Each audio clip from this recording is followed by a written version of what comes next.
یہ جو آپ نے 3 سال پہلے حکمرانی تبدیل کر کے نئے زدہ لوگوں کو جمع کر کے ایک مصنوعی اطاعت بنا کے اور کہا کہ ہماری پارلیمنٹ کے اندر حکومتی تبدیلی کر رہے ہیں، اس کے بعد ہم آپ کے پیروں کے نشان دیکھتے ہیں.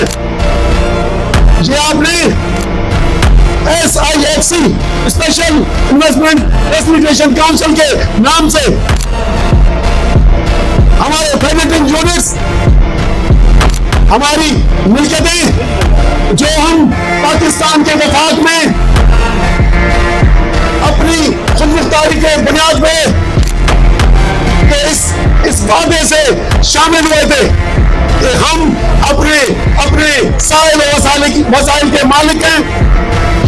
23 مارچ 1940 کی قرارداد جو پاکستان کے تحریکی روح ہے اس کے منافی بنا. اس میں جو فیڈریٹنگ یونٹ تھے ہیں ان کی قومی شناخت کا انکار کیا گیا اور ابتدا کی گئی.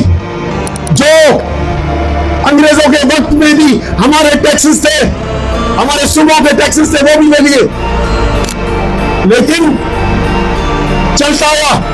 ابھی ہمارے پاس یہ آئین ہے آپ کا، یقیناً ہم اس کی بنیاد کو نہیں مانتے، لیکن ابھی بھی جو آئین ہے وہی مسودہ ہے جس کے تحت یہ ملک چل رہا ہے.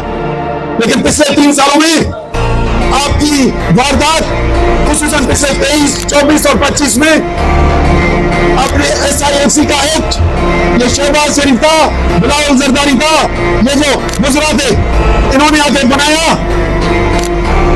انہوں نے آواز اٹھائے، انہوں نے کیا ملکیت اسانی تبدیل کرے ایکٹ کے ذریعے صوبائی ملکیتوں نے تصور اردی ترمیم جگہ آئی ہوئی انہیں جو بطر سبھی تبدیلی آندی. آپ نے جو کچھ پتلی حکومتیں بنائی ہیں بلوچستان میں، سندھ میں اور فیڈرل گورنمنٹ اور دوسری پنجاب اور پورے ملک کی جو فارم 47 کی یا جعلی الیکشنز کی جو حکومتیں بنائی ہیں، ان سے آپ نے 73 کانسٹیٹیوشن کو اور 18 امendment بشمول کو ختم کر دیا. ہم فیڈریشن میں شامل ہوئے، جن کو آپ نے زبردستی شامل کیا ہے، اور سندھ اپنے قرارداد کے تھرو آیا. ہم اس لیے نہیں آئے تھے، لوٹنے نہیں آئے تھے، ہم ترقی کرنے آئے تھے.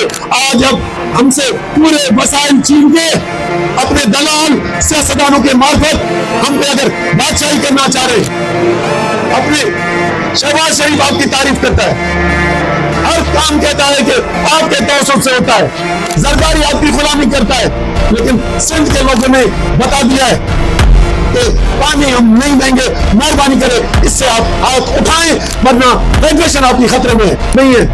پھر آپ ایک بڑے کو لے آئے، طاقتور ملک کو لے آئے کہ بھائی امریکہ، چائنا، یہ جو پچھلے ہفتے میٹنگز ہوئی، امریکہ، چائنا، سعودی عرب یہ انویسٹمنٹ کریں گے، وہ ایگریکلچر میں انویسٹمنٹ کرے گا، وہ مائنس میں کرے گا. ہمارے پیچھے ابھی ٹرمپ ہے اور ہم نے اس کے سارے سے دوسروں سے سارے پہ جینے کا طریقہ جو پاکستان کی تاریخ میں ڈھونڈا گیا ہے.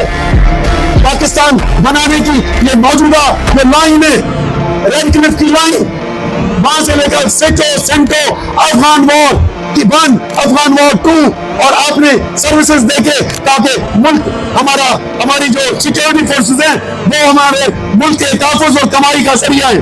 یہ بھی غلط تھا، اس کی تباہی ہم نے 77 سال میں کھائی ہے. ابھی آپ اپنی ملکیت میں ایک طاقتور کو ڈال کے منرلس ہم آپ کو دے رہے، بڑے بڑے طاقتور ملکوں کو دے رہے، ہمیں یہ زمینیں دے دو. پنجاب کے چیف منسٹر نے الاٹ کر دی، سندھ کے چیف منسٹر نے لاکھوں ایکڑ الاٹ کر دی، ساحل سندھ کا دینے کا فیصلہ کر لیا.